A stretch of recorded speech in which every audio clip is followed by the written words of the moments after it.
know, I was thinking about that too.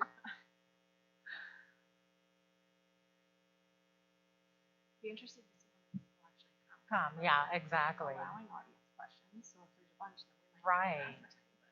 Yeah.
How about now? Is that better? Just a little bit? Okay, well, hopefully we'll get them to turn it up. Is there anybody up there? For those of you that can hear me, we're going to be starting in about 5 minutes.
Before coming here, but now I want snacks too. I haven't been in here. I haven't been in here for such a long time. I don't know anymore. Were you supposed to come do a story? My thought was I was going to sit in the audience, take serious notes, and then do... Okay. Oh, there we go. That's much better. Thank you. We're going to get started. Oki, and welcome. I wish to acknowledge that we are meeting on Treaty 7 territory, and we honor and acknowledge all of the First Nations, Métis, and Inuit peoples who have lived, traveled, and gathered on these lands for thousands of years. My name is Cindy Voss, and I'm the CEO of the Lethbridge Chamber of Commerce. I would like to welcome all the candidates tonight, our audience. It's nice to have some in-person people able to attend, and our media panel. Welcome to those watching our live stream. It's nice to have you attend as well. You will find the candidates' bios for you that were able to pick up the program, everyone else that is watching on the live stream can follow along on our website on our main page.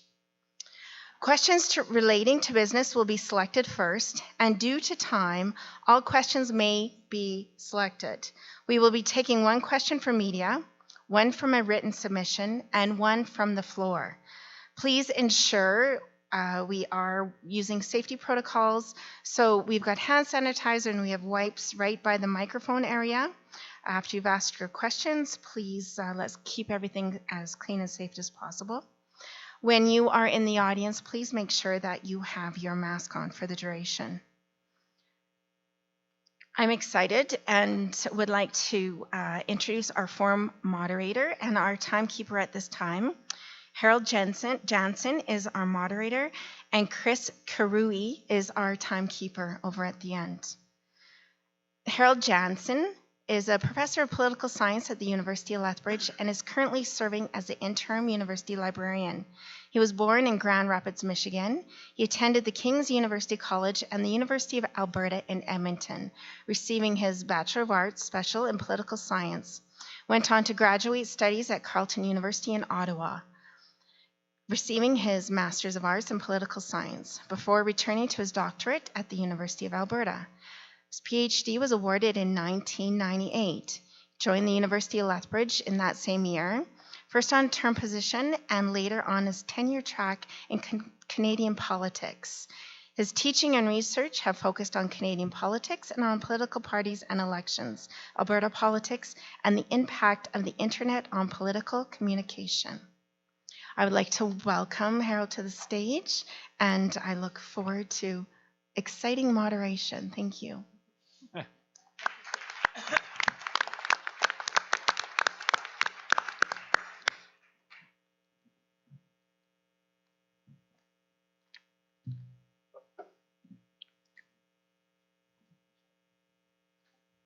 I feel like I've been watching Dina Hinshaw do this routine like every day for the last 18 months, and now it's my turn to cleanse my hands in front of a group of people.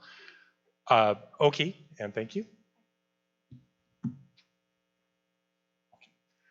I've also been asked to point out that Christy will be gathering written questions right over there if you want to provide those.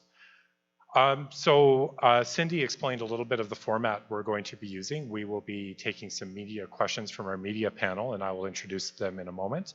And they will be addressed to our mayoral candidates. There will also be an opportunity where we rotate through written questions, questions from the audience, as well as questions from the media panel later. In addition, each of the candidates has been given 2 rebuttal cards that they can use if they wish to weigh in on a question that's addressed to somebody else. And so watch for those exciting moments during the forum when they arise. So I will take a moment to introduce and to welcome our members of our media panel. And so I'm going to do this in alphabetical order. So Trevor Bush from the Lethbridge Herald is here. Welcome, Trevor. And we have Danica Ferris from Global News. And we also have David Opinko from the Jim Pattison Broadcast Group. And finally, Jeanette Roche from Bridge City News. Welcome and thank you to all of you for coming tonight. They weren't written in alphabetical order on my page, so I had to do that in my head, and I got it right. I'm pretty impressed with myself. And now it's my pleasure to welcome and to introduce the 5 mayoral candidates who joined us. I was telling some of them that I really do have admiration for those people who put their name out and are willing to put themselves out there to run for office. We disagree with each other, but I think it's a really important part of what makes democracy work is people like this who are willing to put their ideas and put themselves under scrutiny. So I hope you will join me in welcoming as I introduce these 5 people.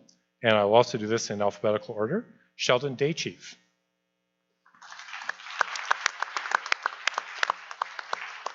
Blaine Higgin. Gary Klassen. Bridget Mearns. And Stephen Mogden. Thank you to all of you for being here tonight, and we look forward to hearing from you. So we're going to start off with each candidate will have 3 minutes, and the clock will be right there so they can see it. It's my job as moderator to try to hold these fine people to the time limits that we've agreed to, and I'm sure they're going to be very cooperative, so I'm not too worried about it. So this will be done in alphabetical order. Each of the candidates will have 3 minutes to present a prepared opening statement.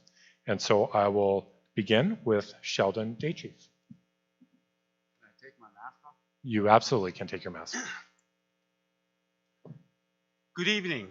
Can I stand up? This is kind of... I believe that when you're addressing a crowd and addressing anybody, that you respect them and you stand up to address what your concerns are or what is tonight my introduction. My name is Sheldon Daychief. I've made this community my home for over 30 years. I'm a Blood Tribe member, and for just a little bit of history, my great-grandmother was married to Nicholas Sharon. Her name was White-tailed Deer Woman, and they owned the Nicholas Sharon mines here in the city of Lethbridge. So my history is connected to the city a little more than just being a Blackfoot member. Since day one of my candidacy announcement, I introduced a vision and my thought and my plan for the city of Lethbridge. And since then, I have not changed that thought or that approach. For most of my life, I've been involved in teaching, in corrections, and dealing with people that were involved in the cycle of drugs, alcohol, and broken families. Today, I'm still a part of it. I'm the president of the Sweetgrass Youth Alliance and partner with the Sage Clan, which a lot of you probably know of. We deal with the homeless people downtown, and we are not dealing with one cultural background. So we deal with a lot of different members, and we give them an opportunity, present resources to them so that they can help themselves.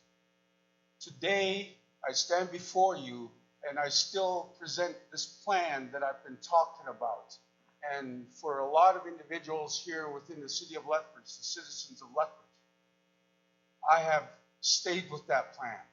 And that plan is designed to deal with our social issues on a broader base than the city of Lethbridge.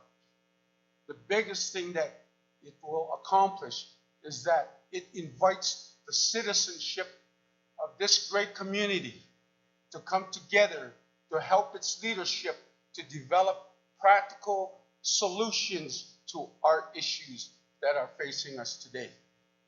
The other thing that it promotes is accountability and transparency for your leadership. It requires me as the mayor of the city of Lethbridge to be proactive within the community, to be reaching out to you to help me come up with those solutions. Not only that, but to incorporate and partnership with the communities surrounding our region to help us come together so that we can put together and put forward the best practices, well-researched best practices so that we can attack the root causes of crime. Thank you, Mr. Daychief. Your time is up. Thank you.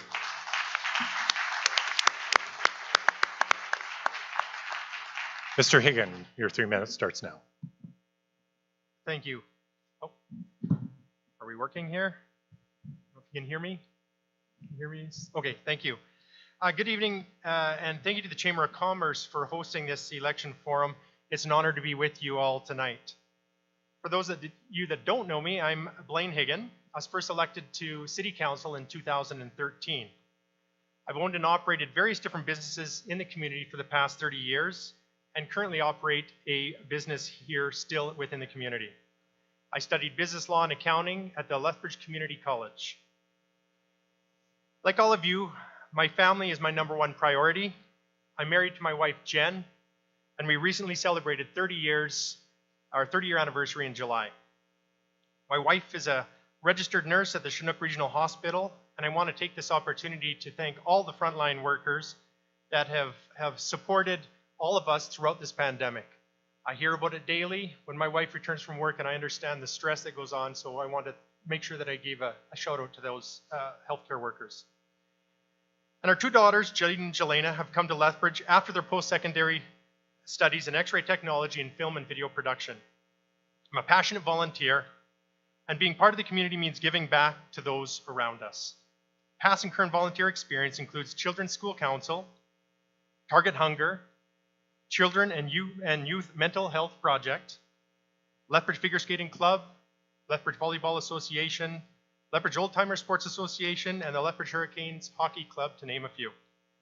Some of my past governance and committee work on city councils included Lethbridge Housing Authority, Lethbridge and District Exhibition, Community and Social Development, Municipal Housing Strategy Ad Hoc Committee, and the Municipal Planning Committee. After the latest changes to council with the appointments of the Lethbridge's newest implemented standing policy committees, my current boards, commissions, and committees include the Community Safety Standing Policy Committee, the Cultural and Social Standing Committee, Economic Standing Policy Committee, Lethbridge Housing Authority, and the Lethbridge Police Commission. I enjoy attending local theater with my family and staying active by running, biking, and playing hockey. As a proud parent and successful business owner, I love Lethbridge and want to see it remain the best city for families while ensuring it's a great place to do business. In 2013, you gave me the honor of electing me to serve the Lethbridge City Council and continue to allow me to serve in 2017. Today in 2021, I'm asking you once again for your support as I run for mayor. I need your help. We all know everyone has suffered these past 20 months or so, whether it's from health-related issues, concern of a loved one or friend, a colleague, mentally from the day-to-day stress, the economic pressures, or a combination of the all three. We can all relate. Lethbridge is a small town that is growing, and as it grows, it develops big city issues. We'll need experienced leadership. And I'm looking at the clock. I also have plans to increase our community affordable housing stock, revitalize our downtown by introducing new mixed-use buildings to ensure sustainable development. And I want to thank you all for inviting me here this evening, and thank you all for your ongoing support. It means the world to me, and believe in me, and I know that in the end, we will be better. Thank you, Lethbridge.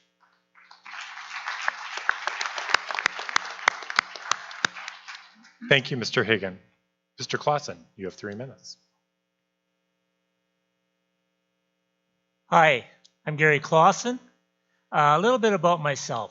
I've lived in Lethbridge and area my entire life, okay? I went to school in Lethbridge and Coaldale, got married, I have 2 wonderful children. My father and I started a sand and gravel business, and I trucked for over 22 years. This has taught me a lot about business and about people. Because of this, I'm repeating myself, when that ended, I became a realtor, and I've been a realtor now for 29 years. That's been a really rewarding job where I get to meet numerous peoples, numerous different cultures, and I get to help everybody get their new place. I have volunteered over the years, and I was on police commission in Coaldale. I was lead worship person at the worship team in Sunrise Church for many years in Coaldale. I started a motorcycle club in Coaldale, and that motorcycle club, actually, we started the Raymond track, the Temple Hill motorcycle track, which is still in use today. I taught motorcycle training at the college for a semester, and earlier in my years, my cousin Eric and I started, and we taught archery to people, youth and adults in Coaldale. Okay, it was very, very heartwarming to know you could teach people how to shoot a bow and arrow. And we did that for over 15 years. Currently, I'm the president of the Coaldale Custom Cruisers. We just celebrated our 20th anniversary. This club has many numerous events. We donate money to the food bank and to other charities around Coaldale and Lethbridge. I was a member of the Galton No. 8 Mine Society. I was actually the vice president of that club for numerous years. And that club was to teach people about the history of Lethbridge, because Lethbridge started with the coal mines in the river bottom. And that's how everything got started in this area. I would love to be your mayor, and being your mayor, I'm going to do my best job for you. I want to be there for you. Ask me what you want. I'll do what I can for you. Thank you very much. And thank you for having this forum. I should have said that in the beginning, but thank you for doing this forum.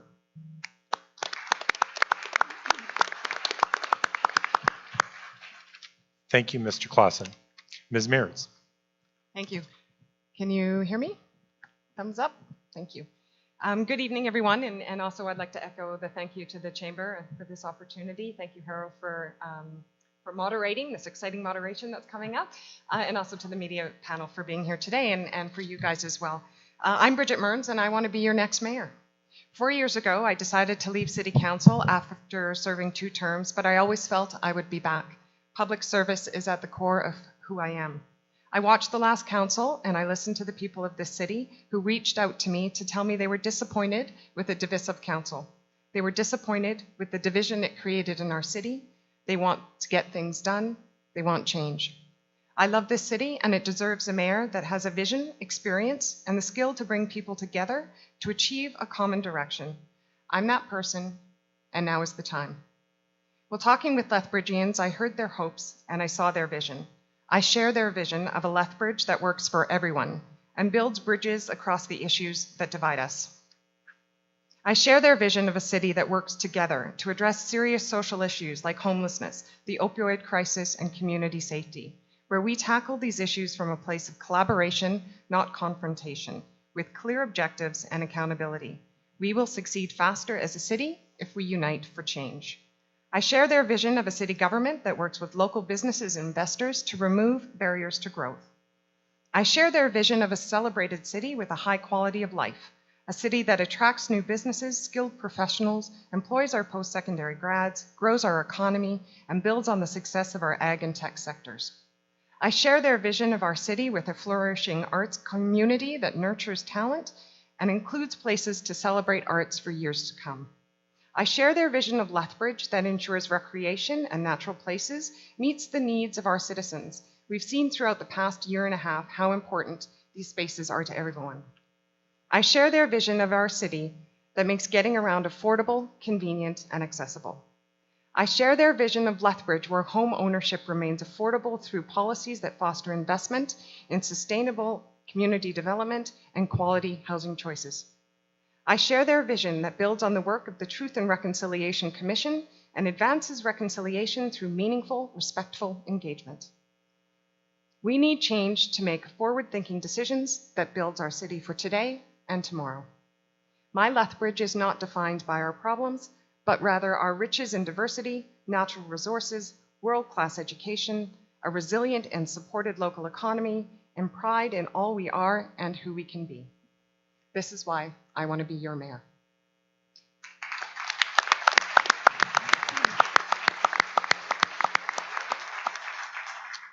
Thank you, Ms. Mears. Mr. Mogden. Good evening, ladies and gentlemen. Oki, thank you to the Lethbridge Chamber of Commerce for putting this on. My name is Stephen Mogden. I'm running for mayor, obviously. I've called Lethbridge home for more than 20 years. It's where my wife and I chose to settle down and raise our 2 boys, now in their late teens. It's a wonderful city with lots of great features and so many advantages. It's where I've built a career for over 20 years as a lawyer with Stringham LLP.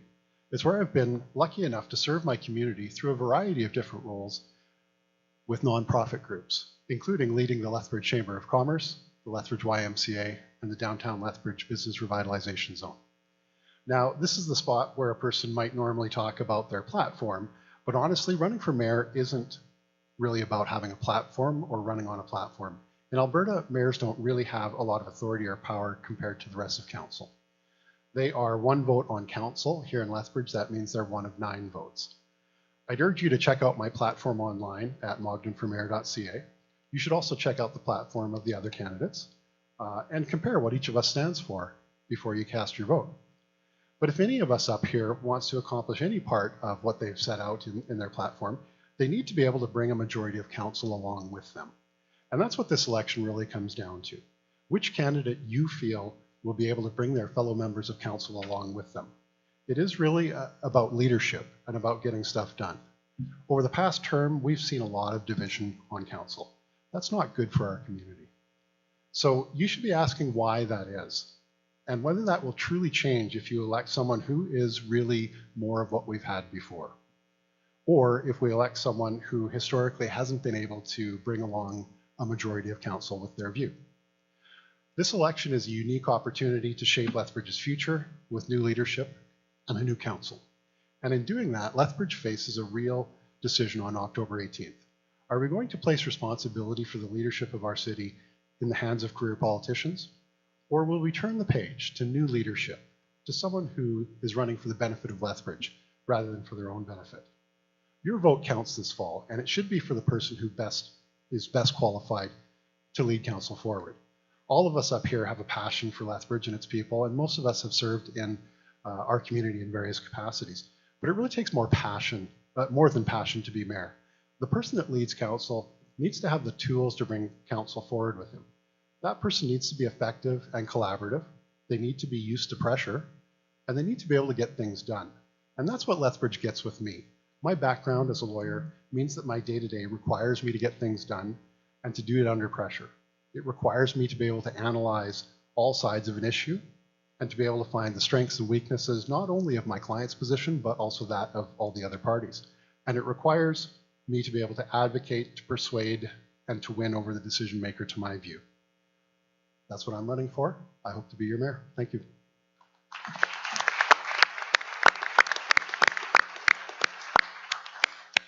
Thank you, Mr. Modkin. So for the beginning of the question rounds, we're going to ask each of our media panelists to ask a question, and we'll do this in alphabetical order. There's a limit on the question time, but most importantly, the candidate to whom that is directed will have 1 minute to respond. If one of the other candidates wishes to weigh in, they can wave their rebuttal card and jump in. So the first question will go to David Opinko from the Jim Pattison Broadcast Group. Oops, sorry. Trevor Bush. See, the alphabetical order is not here. Trevor Bush, I'm sorry, from the Lethbridge Herald. Thank you. My question would be for Blaine Higgin.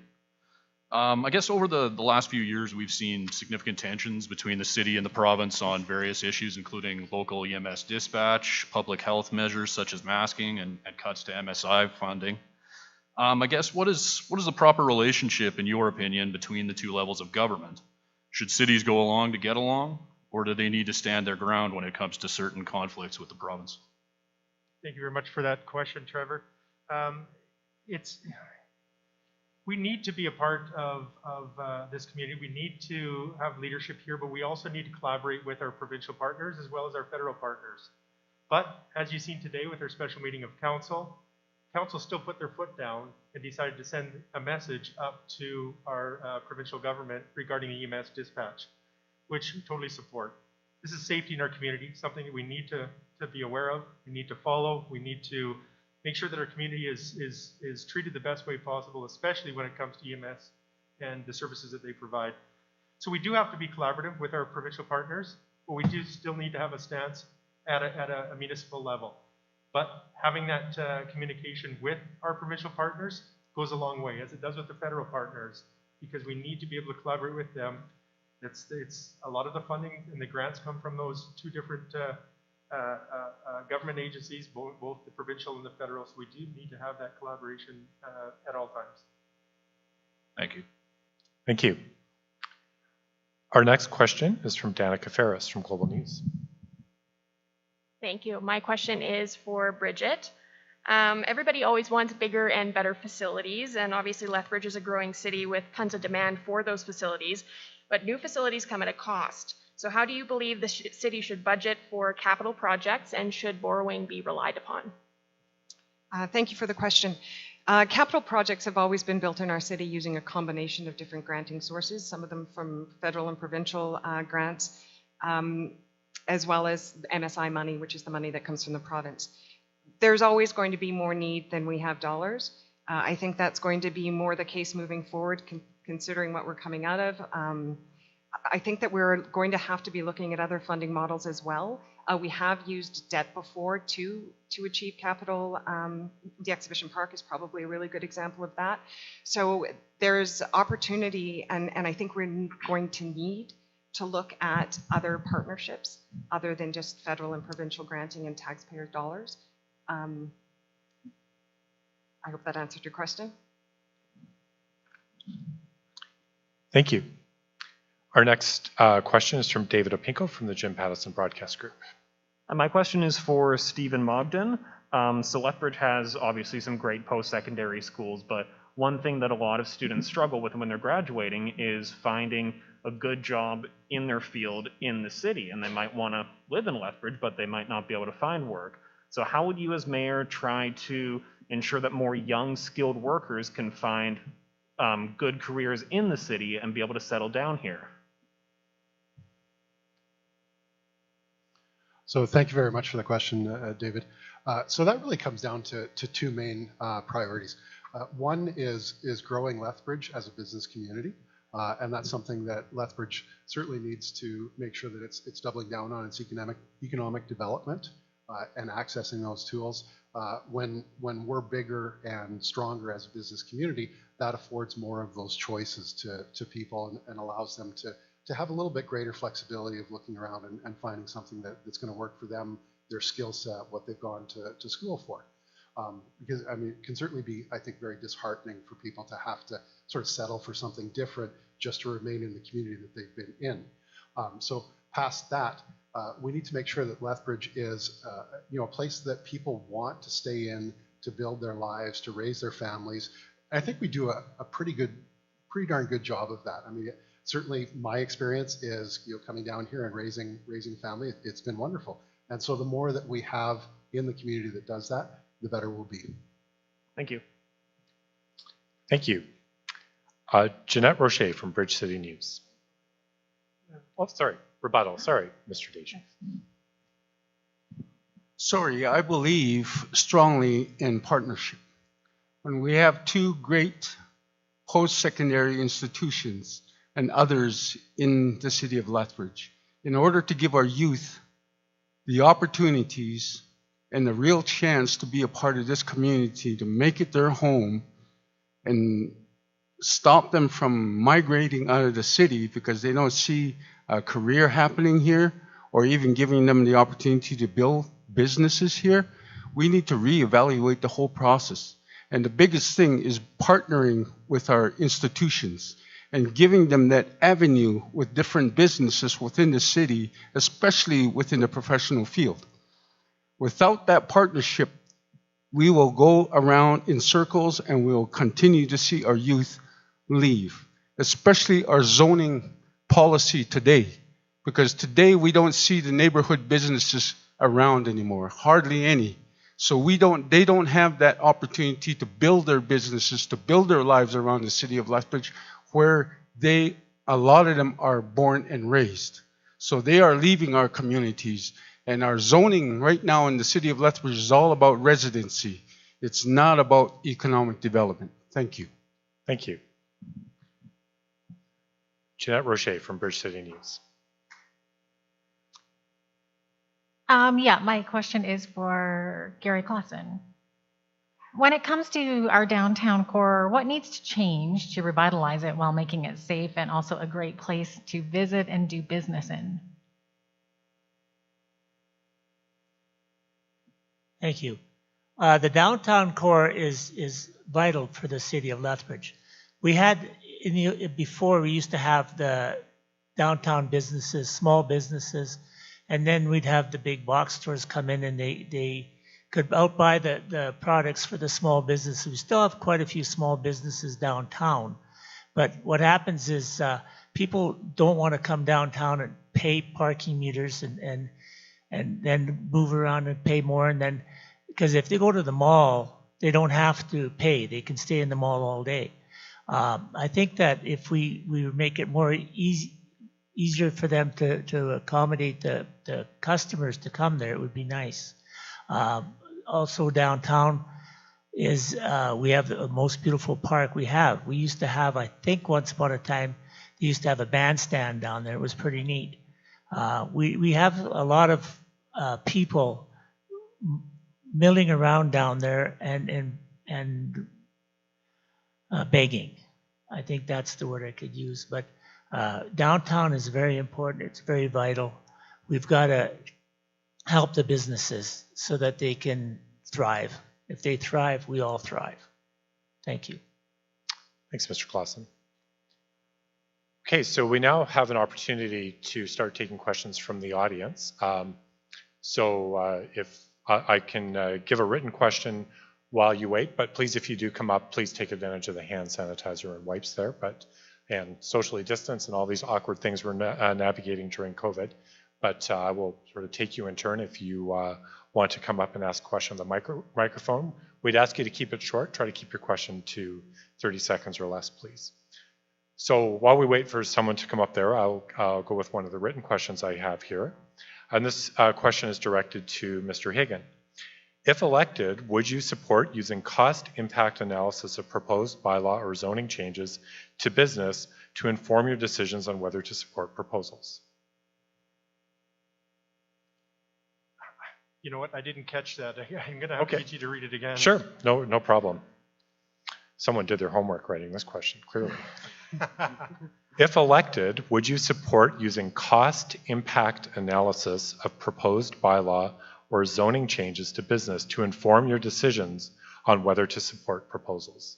Gosh, I hope I'm understanding what that question is. My apologies to the writer if I don't. Regarding businesses and how to, you know what, I don't know what really that question is asking, and so I'm sorry. If there's another one, I would take another question, but I just don't understand what that question is. I'm sorry. Okay, well, there will be others for you later, I'm sure. So, thank you. I don't see anybody at the microphone right now, so I'll go to our media panel, and do you want to just rotate through? Or okay, so I'll ask Mr. Bush to ask a question, please. My question would be for Bridget, I suppose.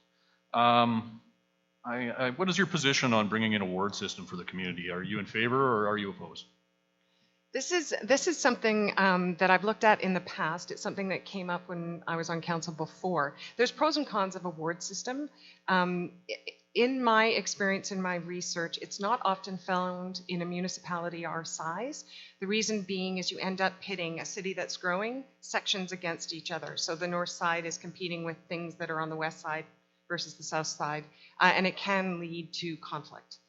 That being said, there are some pros where we're seeing 27 candidates running for council. There may be less if you go ward by ward. But really, a ward system should be determined based on how good of governance it makes, not necessarily how easy it is to run an election, though I'm sympathetic to that. I'm glad to see it's a question on the ballot. There is some information on the City of Lethbridge website if you'd like to learn the pros and cons of it. I'm certainly open to the discussion. There's potentially a hybrid model where you have some that are in wards and some that are at large. So I would want to look at it further, see what the community has to say, and learn from them and take my cues from them. But traditionally in the past, I've felt that our city has not been large enough to accommodate a ward system. Thanks. Thank you. We do have a question at the microphone, and please also direct your question to a particular candidate as well. Okay. Floor is yours. My name is Susan Burrows Johnson, and I sat 2 terms on the chamber. I am quite concerned about how we're going to have tourism return to our city. And tourism is made up of 95% of small business and is very important to this area. I know Sheldon, and I'm directing this to Bridget because I know Bridget has a background in strategy and tourism. So I'm asking, what will City Council do to help? Thank you for the question, and it's a good one. I think it is one of the growth areas for our city. We've seen significant investment go into the exhibition park, go into the airport. I think we have, as a municipality, have to continue to support those investments. We do have a destination marketing organization in Tourism Lethbridge, but we also have Lethbridge Lodging Association, so I'd like to see more collaboration go through there. We have to look at our DMF structure. We have a lot of great attractions. I think our potential is significant. It's a matter of looking at Tourism Lethbridge and making sure that we have a DMO that's strong and being supported. Thank you. So I have a written question now, and this one is directed to Mr. Day Chief. Do you see opportunity to work together with business to establish a framework of measurement to improve services and make our community more attractive to investment? Absolutely. I think it's the biggest point in our time right now. With post-COVID happening, and we are in the beginning of the fourth wave, we need to be very strategic in how we go forward. And today, with the plan that I proposed, it proposes partnerships within our region. And our region first, because we are capable of self-sustaining our region. And right now, tourism, with all the big box projects that are coming forth and stuff like that, we can't look at those things right now. We need to focus on things that are more immediate. And that's the thing when we're talking about investment here in the city. We need to start investing in ourselves and in our community. And when we start investing in ourselves and we start reducing our situations, our issues that are facing us, only then will other people be looking at us, because right now we are number 2 as the fastest crime rising community in Canada. And for a small city like this, it's huge because it's deterring that. And we need to invest in our youth, because if it's not our youth that are going to benefit from this community, what makes big businesses want to come in? Thank you. Thank you, Mr. Day Chief. Okay, our next media question is from Danica Ferris of Global News. Thank you. This one is for Blaine. We've already heard some comments tonight about how this most recent city council has faced some division. As someone who's experienced it firsthand, what have you learned, and how would you lead a collaborative, productive city council? Thank you very much for that question. You know, all of us are elected on city council with different constituents' support. So I recognize that with all of my colleagues. There's times that we struggle. There's times that we have many conversations that might get a little heated, but that's democracy. It's important. I'm representing a certain constituency, as others do the same. I respect all of my different council members and my colleagues, and I know they all bring an element of importance to the table, and that's what makes it, I guess, a little heated at times. I know we had someone to come down to speak to us regarding governance, and they said the having a council with a 9-0 vote all the time is not democratic. And I kind of thought that was interesting, because we're all elected by different individuals, so of course we're all going to have different views, and we bring those things forward. So for that reason, I think that's important. That's democracy. Thank you. Mr. Mognan, I see a rebuttal card.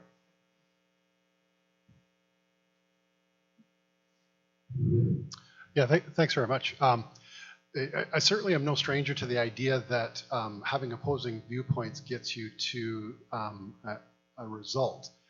That's kind of the basis of our adversarial legal system, where you basically have two sides that they come together, they bring their best arguments, and the truth will be found somewhere within those. That being said, if we're serving as mayor of a city like Lethbridge, we really can't be preferring a constituency over another constituency. As mayor, you have to include everyone as you move forward. And you know, to take the view that having public spats and disputes on council is not a bad thing, to me is really problematic. We need to be looking at our council with some confidence that they're mature, that they're operating in our best interests, and that they're moving forward. And I don't think that we've really seen that over the past term.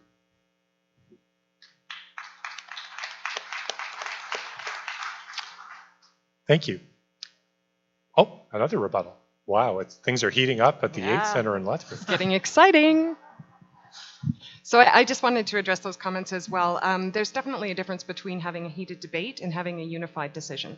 So I absolutely agree that a 9-0 vote is not necessarily what you're looking for. In fact, have the forum, have good debate, bring your perspective, have the information in front of you, but when a decision is made, it is made, and you go forward unified. It's important that our community understands and the people around that horseshoe understand that they're equally elected there and every perspective is respected. If it's not respected among each other in public, then the community itself will also not respect it. So that's a leadership issue, and it's important for any new council and its leader as mayor to ensure that that's understood, and that's a foundation. You don't heckle, you do. This isn't what our community is looking for in its leaders, and we have to be ensuring that the leadership understands that from the get-go.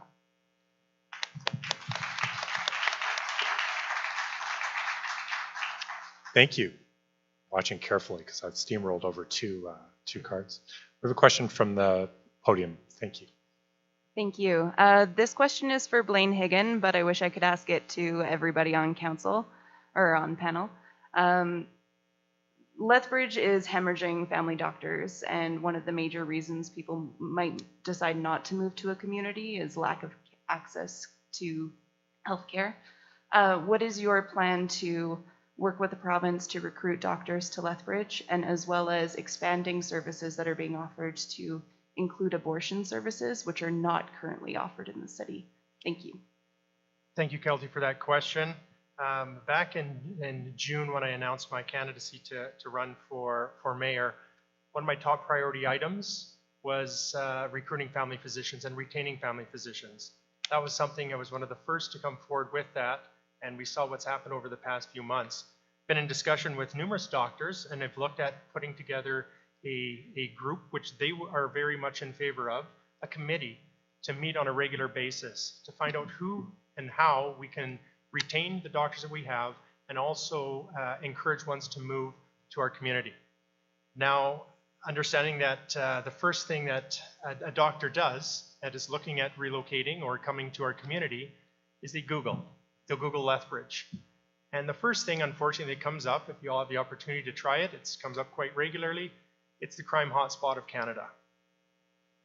As a doctor, I'm not quite sure I would want to be able to move or would want to move to a community that had that.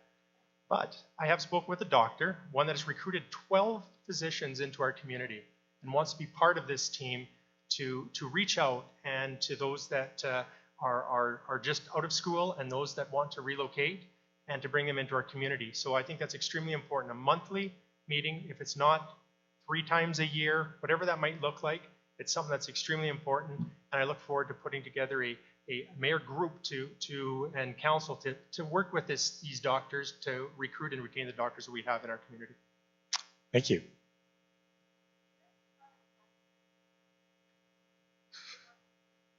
The abortion, that is something that... We're out of time, sadly, but if you want to come to the podium, you can ask that. So our... lost track. I'm on a written question now. So the next written question is for Ms. Mearns. Red tape is often used as a buzzword for how regulations hold back economic growth.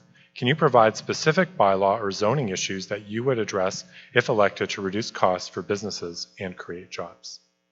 I'm sorry, I missed the first part of that sentence. It says red tape is often used as a buzzword for how regulations hold back economic growth. I'm sorry, can you finish the whole sentence? Sure.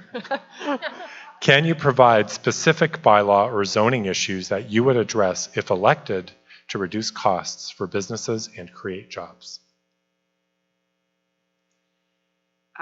So red tape is a buzzword. We definitely hear that a lot. Often that means, or at least in the industry that I'm in, unnecessary processes or processes that take too long. One of the rezoning is probably one of the big issues, but permits is also an issue. The back and forth that goes between the regulatory body and often the development can delay developments, and that costs hundreds of thousands of dollars. That's probably where I would look, is the land use bylaw, and look at zoning so that it's not so difficult to do the rezoning, and also making sure that the design standards and the regulatory and the other processes don't get in the way of growth. So I spoke earlier about the barriers to growth, and that's certainly one of them. Working with the city and finding those efficiencies is always good. And you're talking about employment. So obviously the more effective or efficient a company is, the more successful they are. The more successful they are, obviously they can invest that back into employees and into their businesses. Thank you. All right, our next question comes from David Opinko. My question is for Gary Clausen. So in the most recent city council budget, there was $1 million cut from policing. I just wanted to know your standpoint on police funding, both in terms of the total amount, or if there are different areas where funding could be reallocated in certain ways. That's a very good question, because you want to cut the crime in Lethbridge and you want to make it a better place to live and get our crime rate down. But you can't get the crime rate down if you take away the funding from the police. The police are going to need not only the funding they have reduced from, but they're going to need more funding to help them even get more to take better care of the crime in our city. I think that the clock stopped already? You have unlimited time. Oh. I think it was just a little late getting started. Okay, sorry about That's that. Okay. It threw me off. So no, the police need all the help we can get, and they need more funding. They need more help, more guidance, and I think that they're doing a good job. They just need help doing a little bit better job. Thank you. Thank you. Mr. Higgin. Thank you. This topic is very near and dear to my heart, as it's one of my main things that I'm running on a platform issue of safety in our community. With policing, there, as many of you are well aware, I was against the cutting the police budget by $1 million, especially in a time where we just weeks before have are put forward as the #1 crime on the severity crime index in Canada. Now, reducing that police budget, not only does it take the resources away from the police, but what we need to understand is that the first thing, and I know that our chief has done, is in order to put the savings in, it goes off the support staff. Now, what that does is we think, okay, we don't have police aren't being pulled off of the streets, but what it does is those police officers now don't have the time to stay out on the street because they've got a lot of administration work that they need to do after hours. And so, of course, that takes them hours of their shift to do the paperwork where the support staff can do that. Also, the training is extremely important. We've had some issues in the past, and I think training is very important to keep our officers safe as well as our community safe. And so, for that reason, I can't believe that we'd actually cut the budget for the police. We should have reallocated some funds from somewhere else to keep that funding there. Thank you. We have a question from the podium. Oh, sorry, Ms. Mearns. Thank you. This is a really important question around the $1 million reduction, and it was covered by the surpluses that the police had in their budget. And there was 3 programs that went along with it, and that was funded out of the city operational budget. What you're going to see moving forward is those 3 programs are going to have to find some funding moving forward. That $1 million that won't be in the surplus will also have to be found. But that having been said, there's a lot more to dealing with police and addressing crime than just increasing the budget. Obviously, Police Commission has a big role to play. They don't have an action plan. They need to have a detailed action plan to tell us how they're going to be spending that funding, how they're going to be addressing the concerns that you have in the community around community and petty crimes that we're seeing. Even the perception of safety has to be addressed. There needs to be an annual report that's also not been done, and communications plan. So how the police are doing amazing work for sure, but what is the communication plan back to you to let you know what they are doing and what they are achieving? So I think there's a number of things to be considered there other than just funding. Thank you.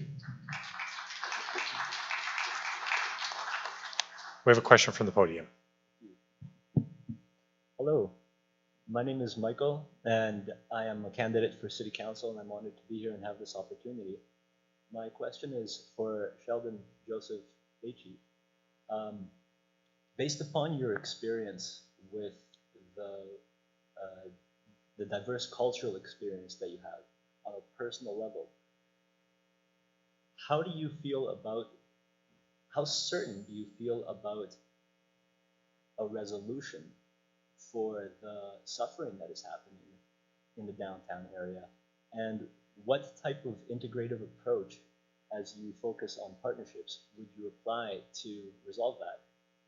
Thank you. Thank you for that question.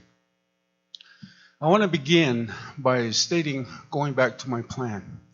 My plan starts within the city of Lethbridge. And that plan is to begin the partnership with this level here. And then reaching out to the citizens of Lethbridge. Also bringing together the social agencies, the support agencies that are within the city of Lethbridge already, the existing ones. And then introducing a Housing First program. That resolution to help those to help themselves, you need to provide the resources for them. They can't do it alone, and they can't do it on a homeless basis, because those support agencies cannot stay in contact with those individuals that they are trying to support to help themselves. So you have to house them first and then find the support programs that they need in order to be productive citizens of the city of Lethbridge.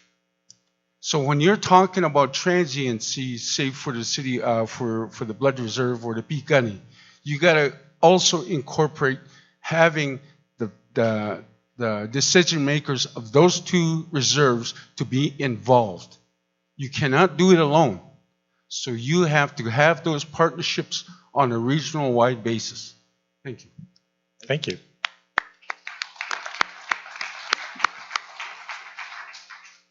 We have a written question here for Mr. Clausen.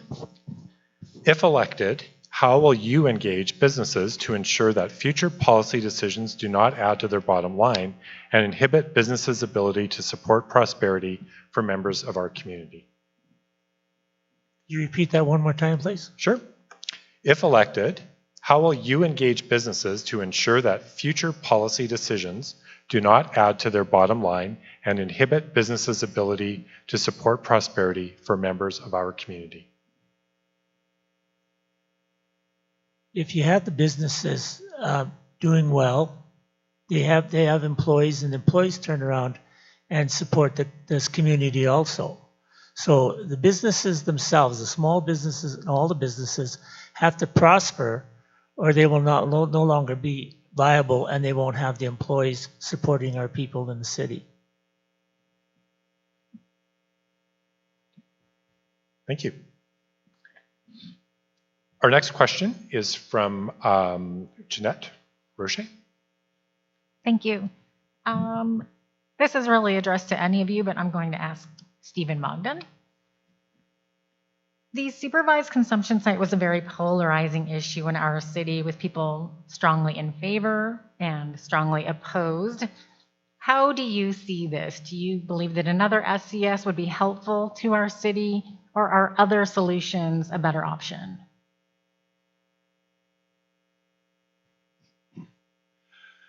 Thanks very much, Jeanette. A city the size of Lethbridge, and given the issues that we've been facing with the opioid crisis, needs to have available to the residents that type of supervised consumption service. We need to have available to residents harm reduction. We need to care for our people. They are residents. They are part of us, and we need to look at it that way. There were some problems with the supervised consumption site. Location maybe wasn't the best, and some of the operations maybe went a little further afield than other people thought that they should.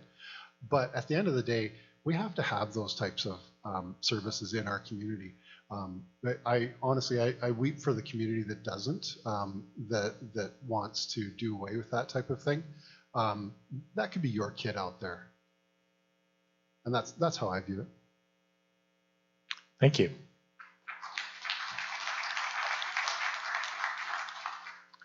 a question from the audience. My name is Diane King. My question is for Mr. Higgin. Considering the need for a new performing arts center has been identified as a capital priority for the past 20 years, I'm wondering, are you prepared to advocate strongly to provincial and federal governments for funding for a new performing arts center, and if so, how? Thank you for that question, Diane. Currently, that's a want and not a need, I believe, in our community. But if funding is available from other levels of government, but let's understand something. That funding from other levels of government still come from our pockets.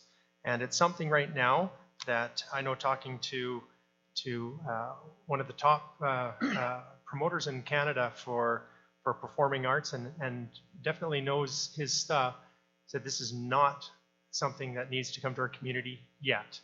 Will it come at one time?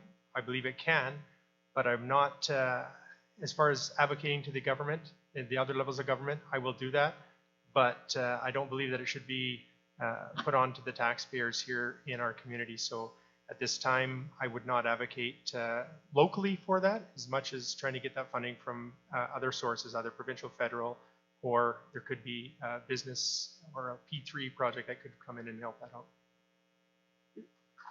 Thank you. I have a written question here for Mr. Mogden. If elected, how would you propose our community be made aware of the efforts by local leaders to improve business services on an ongoing basis?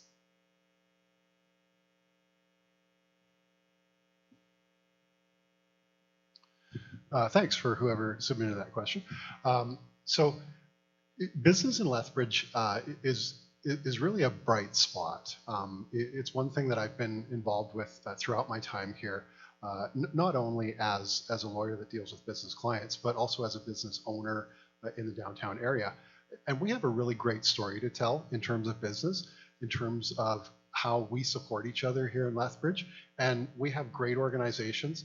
I'll plug the Chamber right now as one of those organizations that really listens to the business community and really can get that message out, and does, right? The Chamber is very strong in terms of getting that message out to council. I know I have presented on behalf of the Chamber previously to council, and so that's something that I think as an elected official, you need to listen to those groups that are in your community. They have the expertise, they have the ear on the ground, they have the members. That's where you get that feedback. Thank you. Our next question is from Trevor Bush. My question would be for Stephen Mogden. You know, Lethbridge is surrounded by a pretty big agricultural hinterland that contributes significantly to the city's economy. I guess, how would you like to see the city capitalize on that relationship going forward? Thanks very much, Trevor. That's 3 in a row, if anybody's counting. So again, this is one of the great parts of being Lethbridge, is that we are blessed with natural resources of air and sun and water, and we have a wonderful growing area, and so we're really on the cutting edge in terms of agricultural development, and that's something that we need to get that message out as the agri-food hub of Western Canada. It's a great thing for us. It feeds our economy. It brings dollars in from the wider area into Lethbridge, right? And really, we're going to capitalize on that. That's a big part of the intention behind the expansion down at Exhibition Park, is to be able to showcase that, and that's what we need to do moving forward. Thank you. We have a question from the audience, please. Good evening. I seem to be an evening for potential council candidates to pose questions of the mayoral candidates. Councillor Higgin, this one's for you. One of the things that I'm hearing a lot from potential voters is concerns over things like property taxes and our tax-based monies that we have to spend on programs, etc. in the community or for capital improvement projects. So being the end goal, you have ways of making available more funds by either reducing a staff, which is really a band-aid short-term method, or increasing that revenue. So we can do that by increasing property taxes or creating more businesses which pay their taxes, which employs more people. I mean, that cycle, that seems to be the best answer. Having spoken with Mr. Daychief about bringing communities, small business into the communities within the community of Lethbridge, of old, your butcher, your deli, your greengrocer, all these things that we as an agricultural hub have plenty of.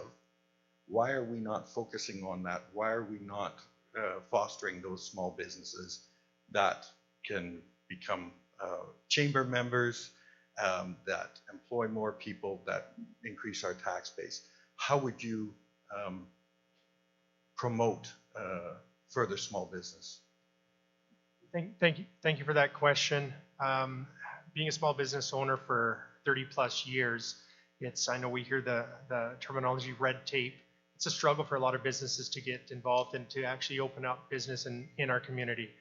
It's something that is, it's a long, windy road. I take many questions regarding this on a weekly basis of how hard it is to get into business.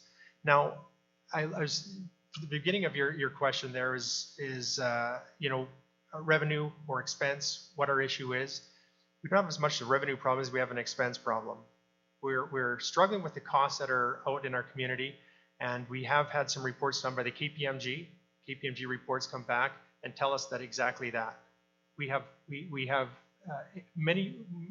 far too many expenses and not enough revenue to cover those. So what does that do? It makes us want to put our taxation up, something that isn't right. So we need to be able to look at these different recommendations from the KPMG report, implement them, and the savings will be there as they had indicated. So with that, that's something that I want to continue to follow is those KPMG recommendations. Thank you. Thank you. So I have a written question here also for, oops, sorry, rebuttal, Mr. Clausen. I'd like to expand on that a little bit. I know that business is very important. If you get more businesses in town, you get some larger businesses rather than just smaller businesses. But if you can entice businesses to come to town, then they'll employ more people. We'll have more people paying property taxes with the houses they buy. But we've got to encourage and draw people to come into Lethbridge to run bigger and better businesses. That, I think, would be an important thing. Like, you've got a nice surrounding area around here that can work all together. And we could have some very good profitable business for this city. Thank you. I have a written question here for Mr. Higgin. Explain what role, if any, you see the municipal government has in affordability of home ownership. For Mr. Higgin. Oh, I'm sorry. Do you want me to answer it for you? Sorry, can you read that question again? Sure, Thank you. yes. Explain what role, if any, you see the municipal government having in affordability of home ownership. Yes, actually, home ownership is not a municipal requirement, or it's definitely something that comes from a provincial level or federal level, for that matter, housing. But we do need to be able to make sure that we work with the different land developers to build housing that is needed in our community, whether it be for seniors. We've just opened up, or going to be opening up here next year, a large senior complex. We need to be able to provide that throughout our community. So the type of housing is extremely important, so we can actually help with of course, the builders in our community and the developers to be able to definitely help those that are looking for ways to build within our community. Thank you. Our next question comes from, I believe, Ms. Ferris. Yes, thank you. My question is for Stephen.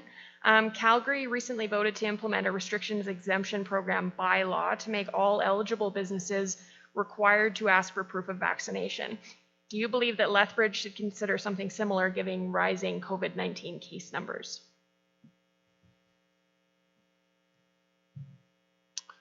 Thanks very much, Annika. So in answering these kind of questions, I want to make it clear that I do support, number one, the concept of wearing a mask to protect other people in our community, to protect those who are most vulnerable. I mean, we all want to be able to hug our parents and you know, go see our grandkids and that type of thing. So I certainly do support that.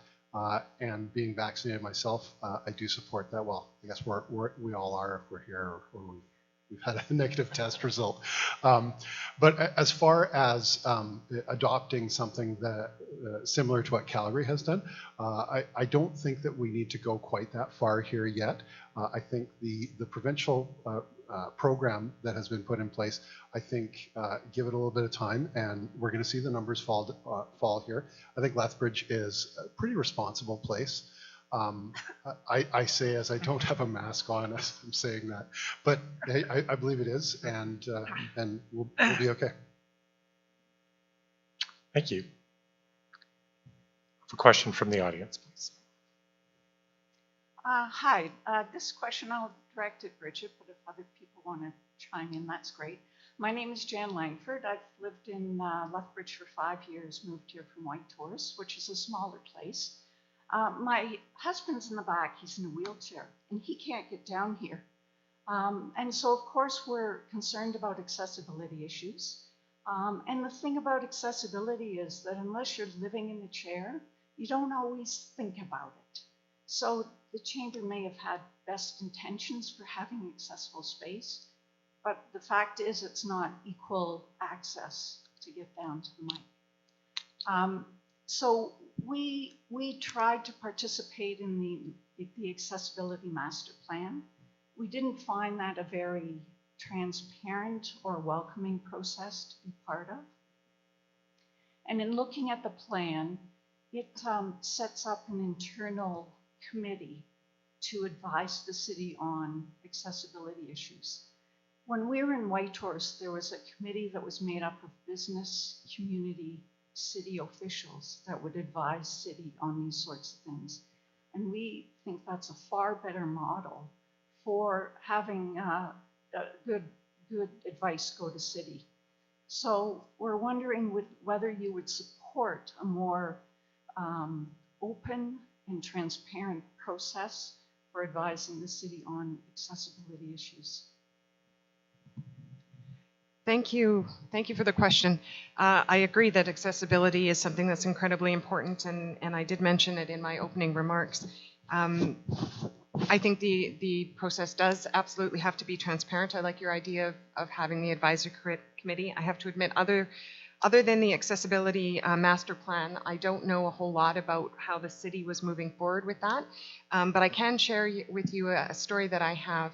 When I was on city council, a friend of mine who is a paraplegic lent me his chair for the day.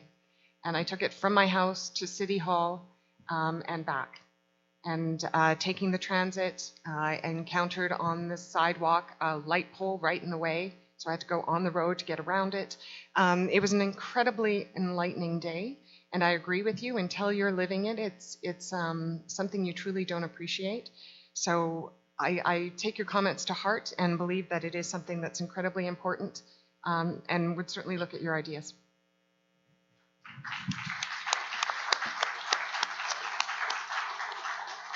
Thank you. I have a written question here that was submitted also for Ms. Mearns. Can you describe your vision of a better Lethbridge that exhibits stability, growth, and diversification, particularly as it addresses small business, employment, infrastructure, retaining and attracting family physicians, and the impact of climate change on the Lethbridge region? In 60 seconds. Oh, that's a big one. But what I kept going through my mind when we're talking about vision and all of those things, I think that a lot of them boil down to quality of life. So looking at the quality of life that we have here, making sure that we're investing in those things that are important to us, those things, the reason why we love living here, the reason why we choose to stay here, the reason why we open businesses here, is because we're investing in the things that are important to us. When we have a quality of life, obviously we're going to be attracting and keeping professionals. That sort of goes to the doctor question. I have had the opportunity to also speak with some physicians, and they've advised me one of the reasons they stay in Lethbridge is because of the quality of life. So we have that. We have a lot to build from, and we can build all of those: better Lethbridge, better vision, better for small businesses. The climate change, or the climate one, is obviously something that's important. That's a quality of life issue as well. Probably a lot more than I can get in now. Thank you for the question. Thank you. Our next question is from David Opinko from our media panel. This question will be for Sheldon Day Chief. So lots of small businesses have been hurting during the pandemic. So how would you look to support businesses not only through the remainder of the pandemic, but support their recovery after the pandemic and ensure that they are resilient enough that they can endure anything else that might disrupt day-to-day business? Thank you for that question. My overall goal is to support Lethbridge, and that's what the plan is all about. When you look downtown, the parking stalls downtown at the business core are used as a parking lot. The access to those small businesses are not there because our professionals are using that as a parking lot. So in order to support the small businesses, I would look at the rezoning and make that as a walkway so that they can have, the citizens of Lethbridge can have more access to those small businesses downtown. The other thing is to take care of our social issues. And that is where the main focus of my plan is. If you make it safer for businesses down there, for the staff, and for the people that are going down there to shop and be a part of downtown core, that will make a big difference. Thank you. Thank you. A question from the audience, please. Hello, thank you. I would like to continue on with the train of thought because I feel this is one of the most important issues we are facing, because it was just like if someone is sick and dying in your home, our community is our home, and there's people sick and dying. So they say it's no measure of health to be well adjusted to a sick society. So I would like to make a proposition, and although I'll direct it to Sheldon, I would like for everyone in the audience and everyone up here tonight to really consider this proposition. Is it possible that the cost to value proposition of simply deciding to solve it and agreeing to explore with an evidence-based system what it would actually cost if money wasn't an issue? Just so that we have an idea, if money wasn't an issue, could we solve it? I mean, we're not going to the moon, right? There are tested methodologies being used all over the world to deal with these issues. So my proposition is, would you consider that to be a viable option of exploration? Absolutely. And thank you for that question. Because this plan that I keep talking about and introduced to the city of Lethbridge, and proposing, I should say, is not going to take millions of dollars to implement. We have social and support agencies that are already existing within the city of Lethbridge.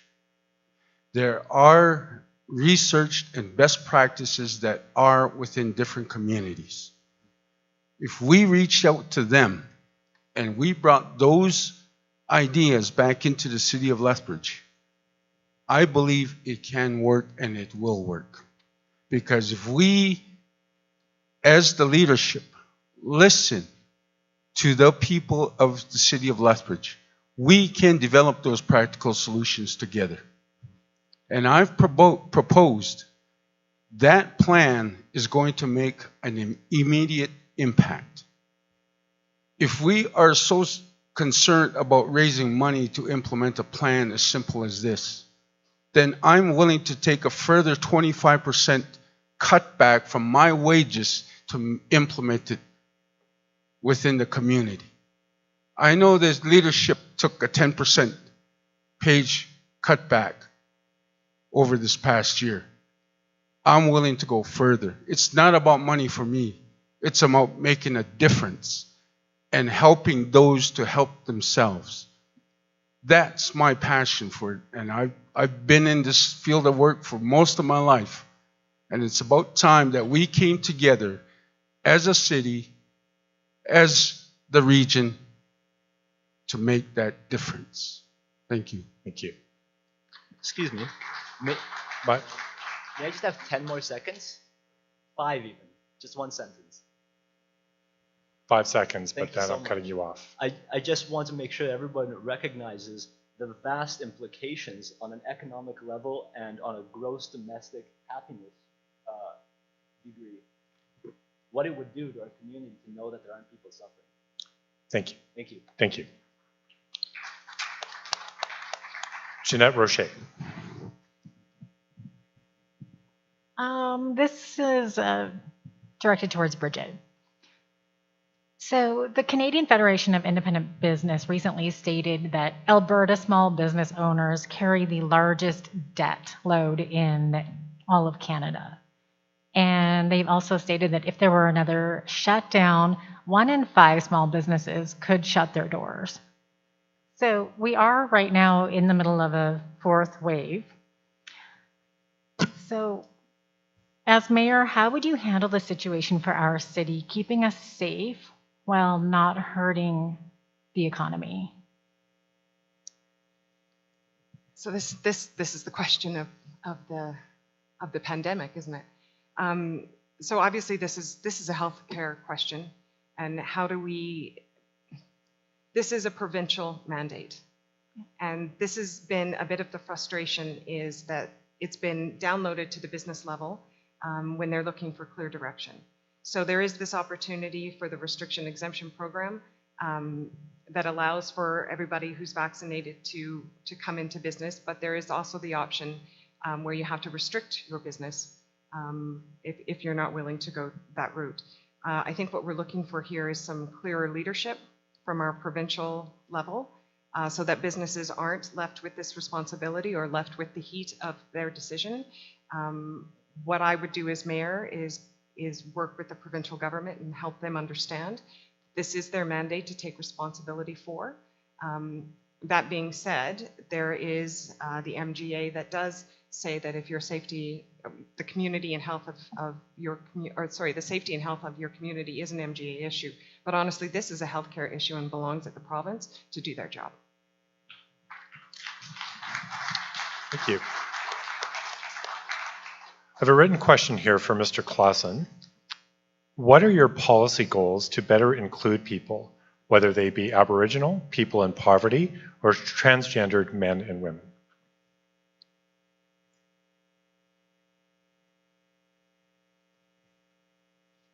What would I do of people that are transgendered and Indigenous? People are people. They're not Indigenous or transgendered. Everybody's still a human being. You don't want to specify this, that, or that. Everybody deserves the right to be treated equally.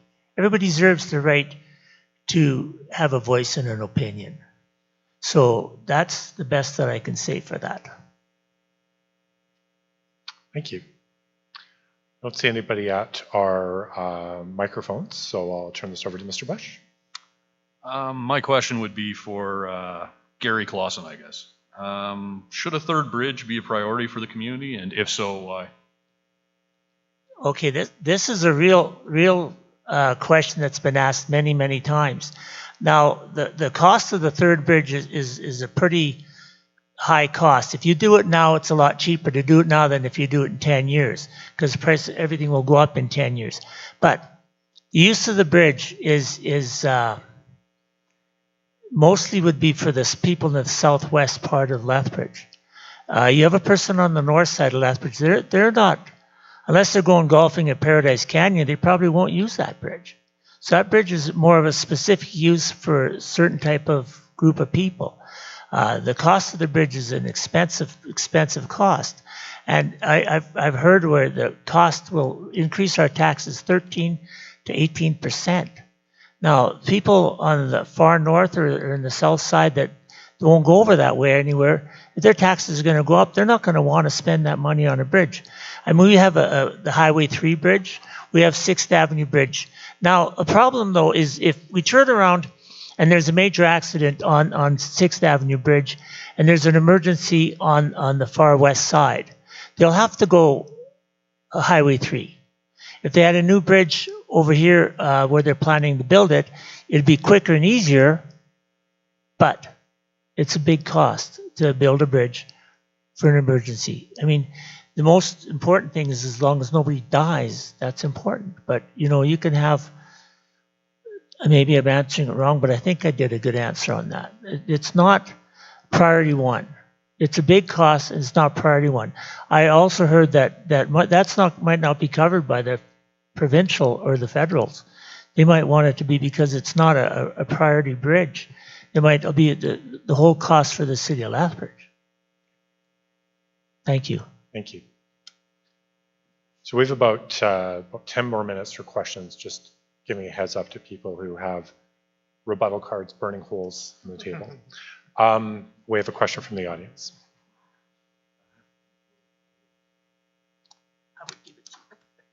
One more time, Davy Wiggers. This one's going to be directed to Ms. Mearns. Since you opened up that line of questioning, the provincial government being responsible for the health and wellness, and I don't recall that the MGA actually mentions health at all. It says public safety. And although the mask bylaw was not strictly speaking illegal, not being in contravention to the MGA, it certainly wasn't in support of it either. So wouldn't putting that responsibility of imposing a mask mandate on the city and or the rest of the province should have been put back on the province rather than the city passing a bylaw? So you're asking about when they first brought in the bylaw, when the city first brought in the bylaw? Correct. I mean, that was quite a divisive item on council. Speaking of division amongst council, not just council, but the community as well. There were a lot of people who thought that that the city overstepped. Right. So I don't want to speak for the decision of other councils, but as I understand it, there was concern about rising rates and understanding that masks had proven to be a way of an effective public health measure. They stepped in when they felt the provincial government hadn't, and they did it to protect the citizens of Lethbridge. And that's my understanding as to why they did it. It is within their mandate to do that as per the MGA. And obviously that's an interpretation. I'm not a lawyer, but that's my understanding is the decision that they made. Thank you. So if I really quickly just touch on that, at the time that the bylaw was imposed, there were 0 cases in Lethbridge. And it wasn't until the province finally imposed it that there was a handful of cases in Lethbridge. So why would the city not keep that line of communication open with the province? I guess, what would you do as mayor? I don't care what they did. Right. What would you do? So that's, hypothetical situations are really difficult to answer. I don't want to second guess what they did, but it made sense to me based on the arguments that they provided, that they were concerned about the safety of the people in our city. And they did the best that they felt they could do to save and protect the health, recognizing that you don't want to put something in place when something's up here. You want to put it in place down here so it doesn't get up to there. So that is my understanding, and that does make sense to me. Thank you.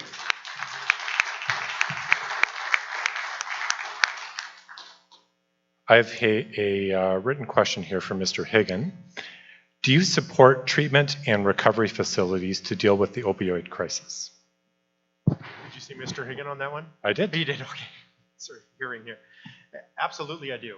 I think treatment and recovery is the only way to get through this pandemic, this opioid pandemic that we're in. I've stated numerous times that keeping someone in that cycle of addiction is, in my opinion, very inhumane. We need to be able to help these individuals get through that are struggling with these addictions. I was in touch with the province here of the past couple of weeks and asking about what was happening with our treatment and recovery centers that are going to be coming into our community. We've have 50 that will be coming in the spring of next year out at the Fresh Start, as well as 50 out on the Reserve, and another 15 out in Fort Macleod. This is what we need to do. We need to find ways to treat those individuals that are struggling with addiction. And so I believe these facilities will do that. And it's not going to be for a 2-week or a 3-week or a 4-week. This could be 18 months. It could be 24 months where we get these individuals back into the community as they so deserve. Thank you. Mr. Mogden. It's a difficult issue, absolutely. We need to have things in place to get people to where they can recover, to that rehabilitation and recovery stage. And that's really where we see the difficulty, and where we see things in our community that some of us don't like to look at, and that can be a problem for people. And certainly there's stuff that goes along with that. There's crime and all those things. We don't like to see those, for sure. Nobody does. But my question is, who among us has not had to deal with addictions of whatever description? I mean, you look at me, I have a minor food addiction, and I can make light of it, but honestly, who amongst us doesn't have something that they're dealing with? And in order to get to that point where you're getting over that, you need some help along the way. And that's what we need to have in place. That's what I would work for. Thank you. So we have time for, by my estimation, about 2 more questions. So we're going to take the 2 from the audience. So I'll take one from over here, please. Hi. Oh, is it on? Okay. Hi, my name is Deanne, and I use she, her pronouns. So my question is directed for Blaine Higgin, and I'm just curious about the conversion therapy vote. It appears that you voted against it. Had an explanation at that time why you voted against it. It seems like your messaging has changed just a little bit, maybe. And I'm just wondering how you can be mayor of Lethbridge when you don't support all of Lethbridge. Thank you very much for that. Thank you very much for that question. I've answered it about 1,000 times, and obviously you have not had the opportunity to go to my website and watch the video time and time again, but I will say one thing. I am 100% against conversion therapy. I've said it numerous times, I'll say it again, and I'll continue to say it, 100% conversion therapy. I'm being challenged on a regular basis. It's people that definitely want to steer critics in my direction. I voted against that because of the wording. I voted against it because of the community consultation that I asked to have. I was completely against conversion therapy. It wasn't strong enough wording in there.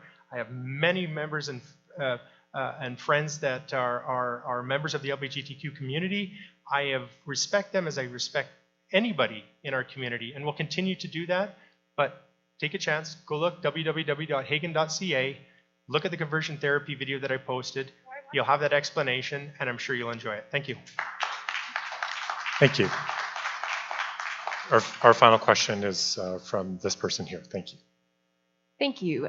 Just to follow up, I think that we can do this by show of hands. So if I get elected as a councillor, as I am a city council candidate, I will be moving a program forward to try and attract abortion services into the city of Lethbridge. So as a mayor who maybe we're potentially going to be co-workers, show of hands, will you help me and will you support me bring accessible abortion services to Lethbridge as a city?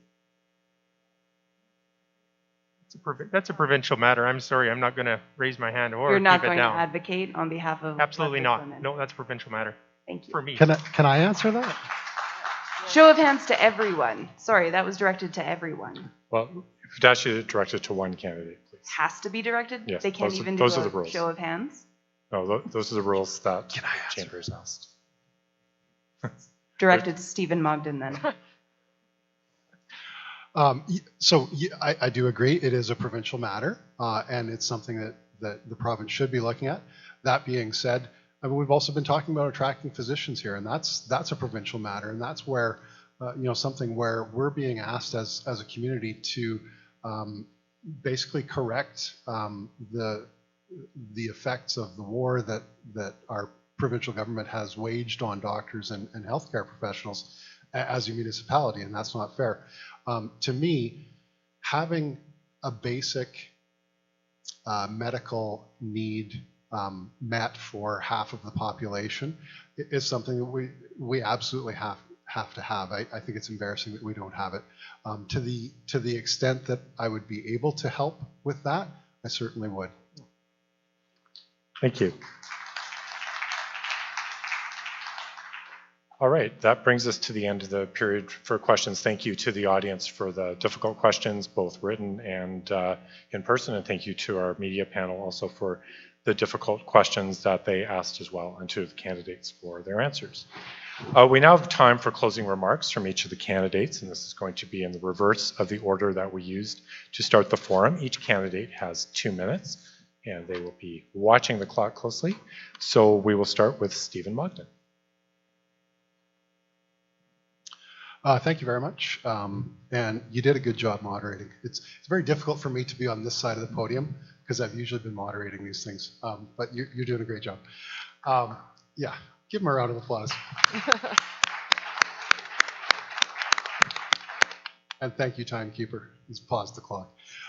So we've talked about a lot of issues here tonight, and really to move the needle on any of these issues, we need a mayor who has the tools to move us forward and who can bring others along with them to move those issues forward.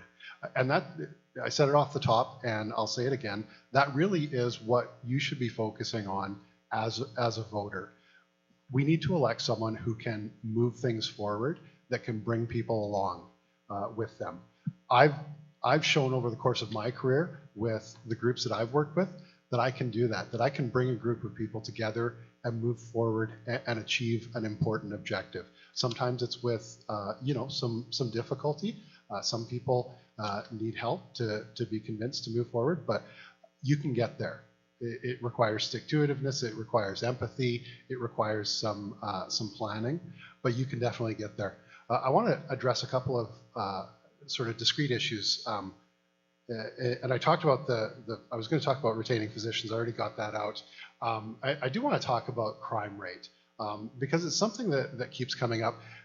Lethbridge is statistically not an unsafe city, but we have a perception issue that we need to address. And that's something that I think we need to move forward with investing in community policing initiatives for part of that. But really, policing doesn't very much solve crime, doesn't prevent crime very well. What really does that is investing in people, making sure that you have supports, making sure that you're addressing things like inequality, like poverty, like desperation, like homelessness. That's what we need to be working on. So I'm Stephen Mogden. I'm asking for your vote on October 18th for mayor. Thank you very much, everyone.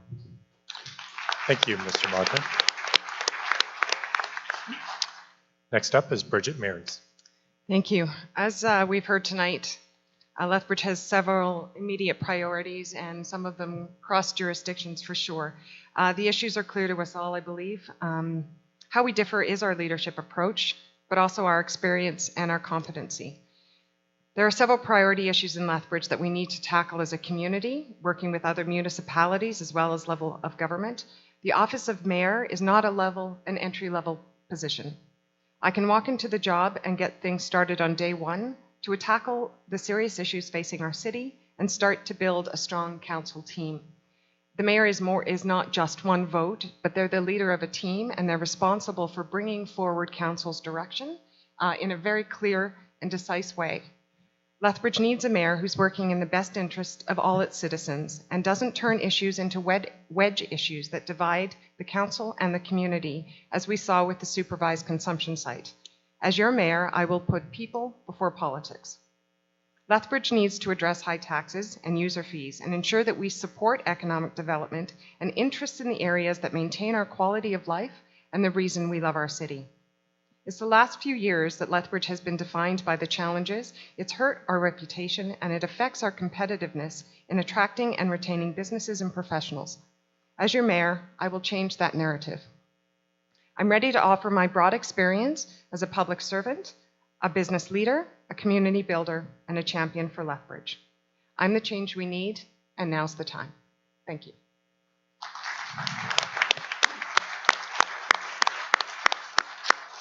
Thank you. Next up, Gary Clausen. The city is a wonderful place to live. I have lived here all my life, and I really enjoy it. The council that we're going to have coming up has to work together. They don't have to fight with each other. They have to work together to get things done for the people. We have to listen to the people, and the people have to communicate with us and tell us what they like and what they need. And we've got to see what we can do to help you guys. We're not doing this for us. We're doing this for the city of Lethbridge. I mean, all the people on this council here up, these guys, they're good people. But we have to have the best people up here. We have petty crime. We have a great police force. We have a wonderful college. And that college has one of the best police force academies they have. If they work together with the college and they work together with the people, we can solve all these crimes in Lethbridge. And then if the crimes can be solved, we can work on the homelessness. I mean, people want a home. People want to live in a place. And with the drugs and stuff, you have to educate the people on how to take care of them, how to make things work better. People, when they decide that they want to get off a drug, they've got a short window there that they have to get help. And we need help for these people, everybody else. The city has to work together, and the councilman and the mayor has to work together to make things work for the city of Lethbridge.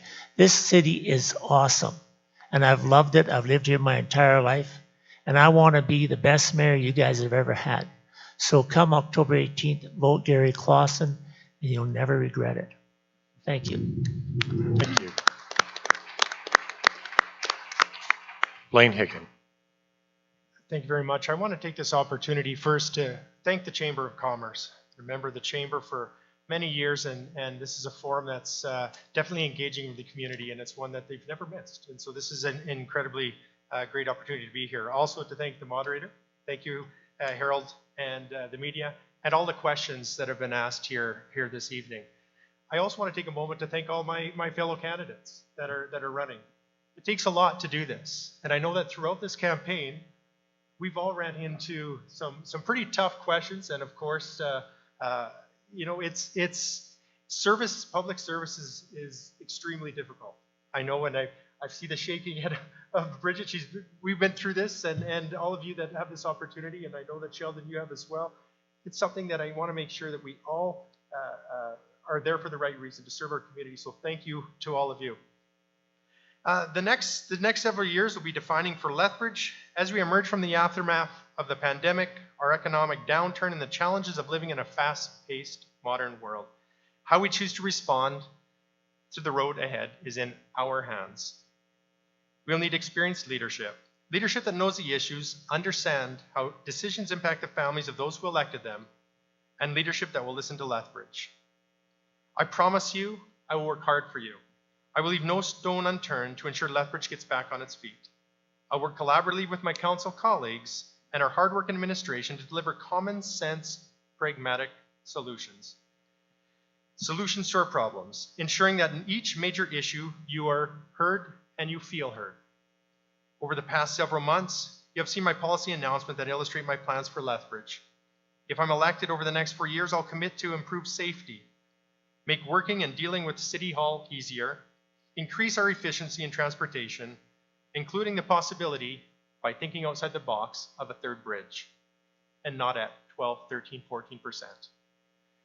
So thank you very much to the citizens. Thank you for all of you for coming here this evening, and I appreciate the time. And vote Higgin on October, not just the 18th, it could be the 1st, the 2nd, the 7th, the 8th, the 9th, the 11th.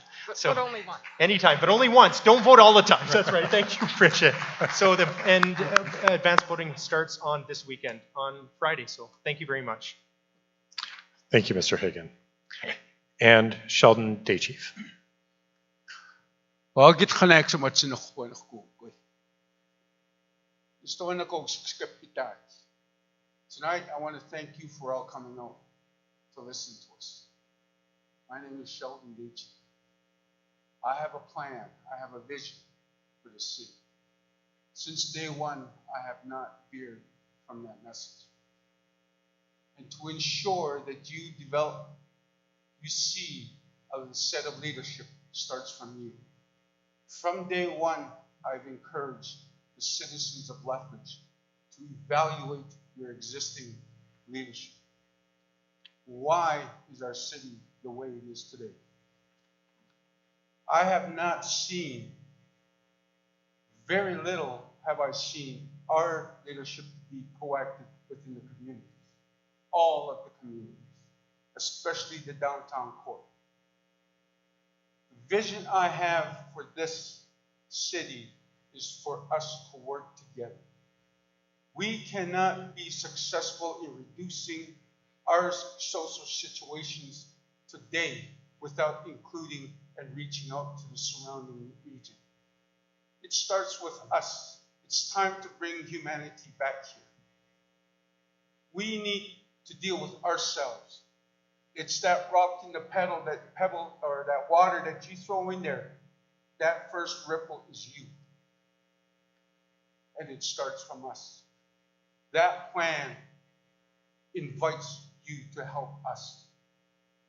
And that responsibility that goes back to you, to be proactive with your candidates, to listen to them, to listen to what they are saying, to evaluate our past leadership.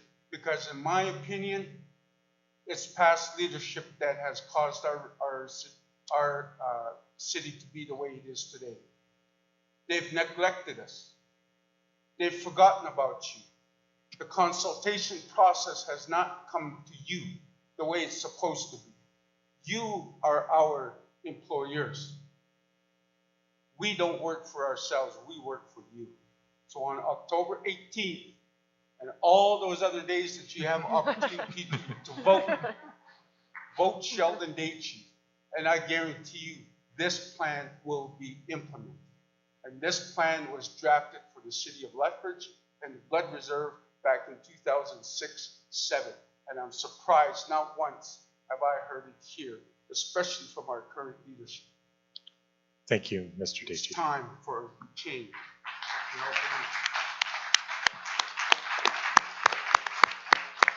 Thank you to all our candidates, and I'm now going to turn things back over to Cindy.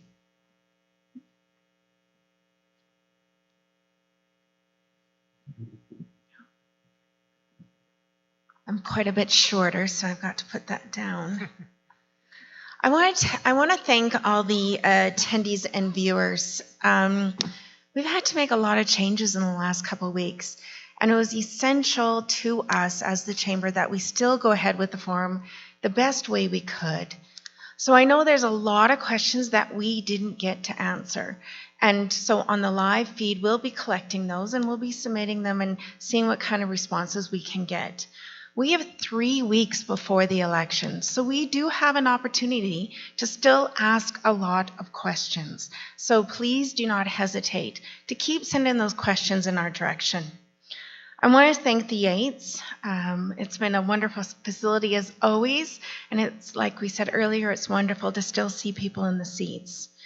I want to thank the volunteers and the staff of the Lethbridge Chamber of Commerce. The staff have put in a lot of extra hours to make sure that we can make this work. And I want to thank our past president, Christy Kruger, for coming tonight and helping with the questions and just keeping the movement of the evening going. Of course, to our media panel, it's great to see you all again.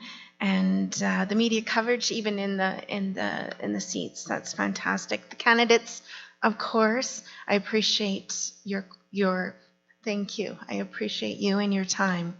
Renner Soul, of course, always gives us the handy-dandy clock. And of course, I want to thank Dr. Harold Jansen from the University of Lethbridge. As Stephen had said, he's always our moderator, but this time he's running, so I wouldn't be very good if I had him moderating and answering the questions.